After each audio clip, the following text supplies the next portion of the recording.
d block elements, let us discuss about d block elements.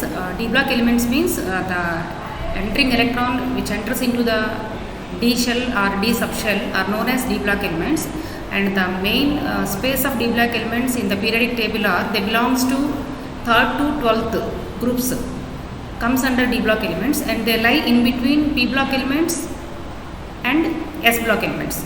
In between S block and P block elements, the D block elements lie in the long form of the periodic table. So these three are the D block elements. First series, they are classified into 4 series, like first series, which is also known as 3D series. And 3D series, the elements scandium, titanium, vanadium, chromium, manganese, iron, cobalt, nickel, copper and zinc. So are belongs to 3D series. And the atomic number from 21 to 30 comes under 3D series. And the next kind of D block elements are second series, which is also known as 4D series. In 4D series, the last electron enter into the 4D orbital. That's why they are known as 4D series elements. So from yttrium to cadmium comes under 4D series, and the atomic number 39 to 48 comes under 4D series.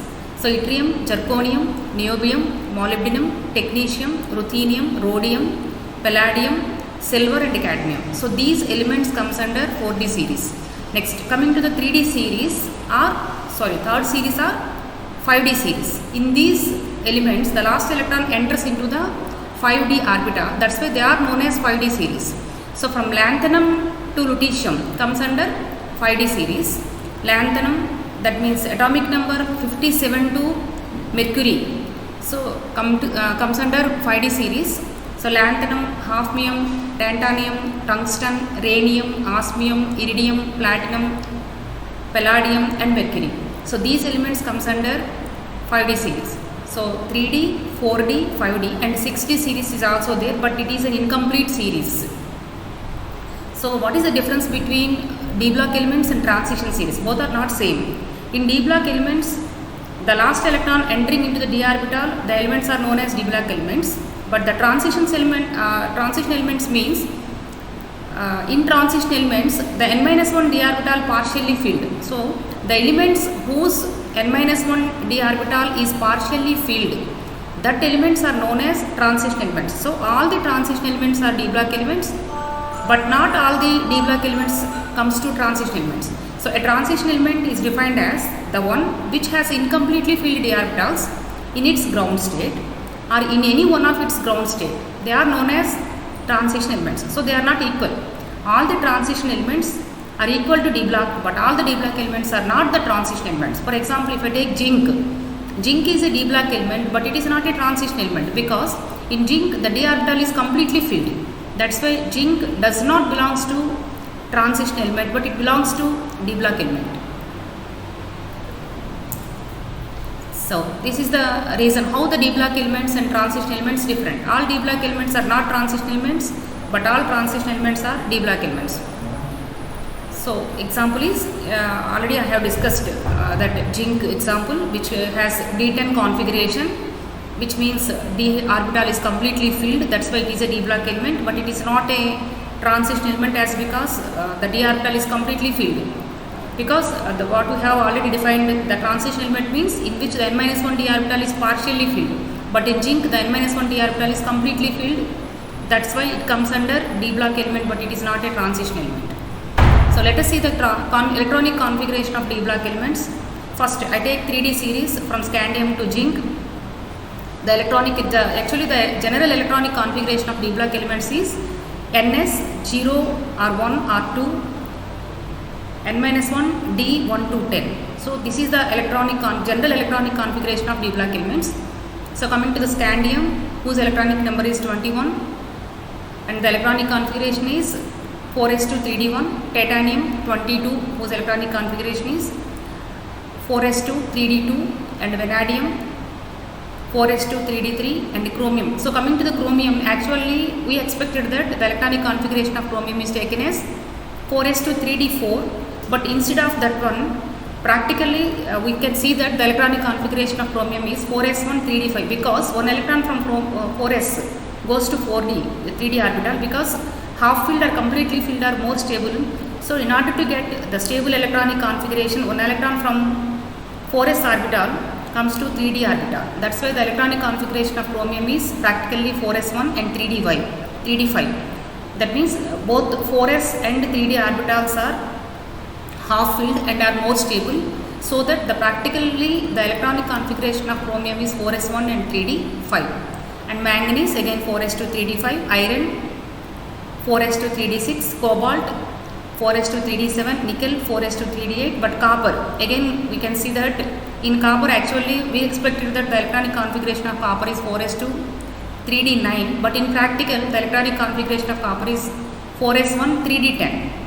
So because 4s1 is half filled and 3d10 is completely filled, which is a more stable electronic configuration, that's why copper adapted that configuration instead of 4s to 3d9. And last one is zinc, 4s to 3d10. So these are the electronic configuration of 3d series. So coming to the oxidation state, d block elements or transition elements have variable oxidation states because they have very small energy difference between the ns orbital and n-1 d orbital. So we can take the electrons easily from ns and as well as n-1 d orbitals. That's why they have variable oxidation states.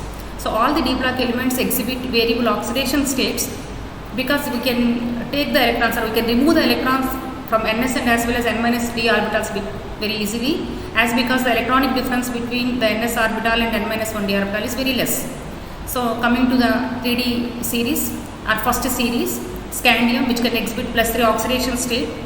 The +3 oxidation state of scandium is due to the loss of 2 electrons from ns orbital and then 1 electron from 3d orbital. That's why it exhibits +3 oxidation state. Coming to titanium, it can exhibit 3 variable oxidation states, +2, +3 and +4. So due to the +2, the least, the minimum oxidation state of titanium is due to the loss of electrons from ns orbital, and it exhibits maximum +4 oxidation state. The higher oxidation state of titanium is due to the loss of electrons from ns orbital and as well as n-1 d orbitals. So coming to the vanadium, it exhibits +2, +3, +4 and +5. So minimum is +2 again due to the loss of ns electrons, and it exhibits +5 maximum oxidation state due to the loss of electrons from both ns and n-1 d orbitals. So coming to the chromium, it exhibits +2 to +6, +2, +3, +4, +5 and +6 oxidation states. So the maximum oxidation state it exhibits +6 in K2Cr2O7, potassium dichromate, and it exhibits minimum oxidation state of +2 due to the loss of electrons from ns orbital and +6 due to the loss of electrons from both s and d orbitals. So next, manganese. In this series, the maximum oxidation state exhibited by the element is manganese, which can exhibit +7 oxidation state. Next, iron, it exhibits +2, +3, +4 and +6. Cerium +2, cobalt +2, +3, +4, nickel +2, +3, +4, copper +1, +2 and zinc +2. So copper exhibits only +1 and +2 oxidation states. The minimum oxidation state of copper is +1. This is due to the loss of electrons from the 4s orbital. And from scandium to zinc, in 3d series, the minimum oxidation state is +1, which can be exhibited by copper, and the maximum oxidation state is +7, which can be exhibited by manganese. So the elements which give the greatest number of oxidation state occur in or near the middle of the series. For example, if I take manganese, it exhibits +2 to +7 variable oxidation states. Elements in the beginning of the series exhibit fewer oxidation states. That means the oxidation states increases from scandium to manganese and then decreases from manganese to zinc. Elements at the end of the series show fewer oxidation states because they have 2 different electrons in d orbitals. Next, variable valency. Unlike S and P block elements, D block elements show variable oxidation states due to the loss of electrons in ns and n-1 d orbitals. They show minimum oxidation state due to the loss of electrons in ns orbital, and they exhibit maximum oxidation state due to the loss of electrons in the n-1 d orbitals. So minimum, we can see the minimum oxidation state in the d orbitals is +1, except chromium, copper, silver, gold and mercury. all the transition elements exhibit the minimum oxidation state of +2. And also you can see maximum oxidation state. Elements from 3rd B to 8B group shows maximum oxidation states equal to the group number. But in 3D series, manganese shows +7 oxidation state. In 4D series, ruthenium exhibit maximum oxidation state +8. In 5D series, osmium exhibit maximum oxidation state +8. The number of oxidation states increases moving from left to right in a period actually.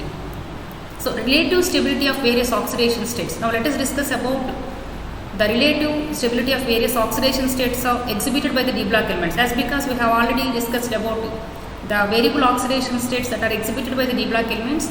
So if the elements in their oxidation states have D0, D5 or D10 electronic configuration, in that particular oxidation state that elements are more stable. If I take manganese +2 which have D5 electronic configuration, it is more stable. If it exhibits +4 oxidation state, it contains D3 which is less stable. So in their oxidation states, if the elements have D0 electronic configuration or D5 electronic configuration or D10 electronic configuration, that elements are more stable. The higher oxidation state of molybdenum, technetium in 4D series and tungsten and radium in 5D series are more stable than the corresponding oxyanions of chromium and manganese. So in going down a group, the stability of the higher oxidation state increases while that of the lower oxidation state decreases. So transition elements cannot form ionic compounds in their higher oxidation states, but they can form the ionic compounds in their lower oxidation state. And also the ionic character decreases with increasing the oxidation state of transition elements. So coming to the magnetic property. So all the D block elements may exhibit magnetic property, but the main criteria for the element to exhibit magnetic property is the element should contain an unpaired electron in its d orbital. Then only that element can exhibit the element can exhibit magnetic property. Substances which contain a species, whether it is an atom, ion or molecule with unpaired electrons in their orbitals are said to be paramagnetic. And paramagnetic substances are weakly attracted by the magnetic field, strongly attracted by if it is strongly attracted, they are called as ferromagnetic substances. So substances which do not contain any unpaired electrons are repelled by the magnetic field and they are known as diamagnetic substances. That means based on magnetic properties, the substances are classified into 3 types: paramagnetic substances, diamagnetic substances and ferromagnetic substances.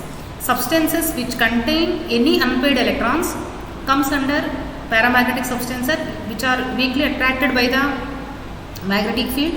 If the substances which do not contain any unpaired electrons are said to be diamagnetic, which are repelled by the magnetic field. So transition elements usually contain unpaired electrons, so they are paramagnetic. So paramagnetic behavior increases with increasing the number of unpaired electrons. Suppose if I take manganese +2, D5 electronic configuration, it contains 5 unpaired electrons, so it has maximum paramagnetic behavior. Suppose if I take manganese +4, D3 electronic configuration, it contains only 3 unpaired electrons, so the magnetic property of manganese +3 or manganese +4 is less when compared to manganese +2. So paramagnetism is expressed in terms of magnetic moment, and that magnetic moment is related to number of unpaired electrons, and we can calculate the magnetic moment of a particular substance, that means a particular paramagnetic substance, in the spin only formula, and which is mu is equal to √n into n plus 2 Bohr magnetons. So magnetic moment is measured in terms of Bohr magnetons. So mu, which means magnetic moment, is equal to √n into n plus 2, where n is number of unpaired electrons. N is number of unpaired electrons, Bm is nothing but Bohr magneton. Suppose if the compound has single unpaired electron, it has a magnetic moment of 1.73 Bohr magnetons. So magnetic moment of an electron is due to its spin angular momentum and orbital angular momentum. Next, another important specific character of D block elements, they can have a tendency to form complexes. So the cations of transition elements have great tendency to form complexes with several molecules such as ammonia, water, etc., and anions such as Cn-, Cl-, etc. The transition metal cations with relatively smaller in size and have high charge can form the stable complexes, which means the metal ion or the metal cation with smaller in size and greater in charge can form the more stable complex. The transition metal cations which have vacant n-d orbitals can form the complex very easily. So the transition metals which shows variable oxidation states can form the complexes readily. So all the electropositive character, as the electropositive character decreases on moving down the group and increases from left to right, the electropositive character, the transition elements can form stable complexes with the molecules containing nitrogen and oxygen. So catalytic activity. So another important property that is exhibited by the D block elements are their catalytic property or catalytic activity. So in most of the reactions we can use the transition elements as catalytic compounds. And so most transition elements and their compounds have good catalytic property. For example, if I take vanadium pentoxide, which is used as a catalyst in the manufacturing of sulfuric acid in the contact process, and also nickel, which can be used as a catalyst in the hydrogenation of alkenes and alkynes. In the hydrogenation of ethylene, nickel can be used as a catalyst. Platinum is used as a catalyst in the conversion of SO2 into SO3 by air and oxidation of ammonia to nitric oxide. Iron is used as a catalyst in the manufacturing of ammonia by the Haber's process. So N2 plus 3H2 giving rise to 2NH3 in the presence of iron. Thank you.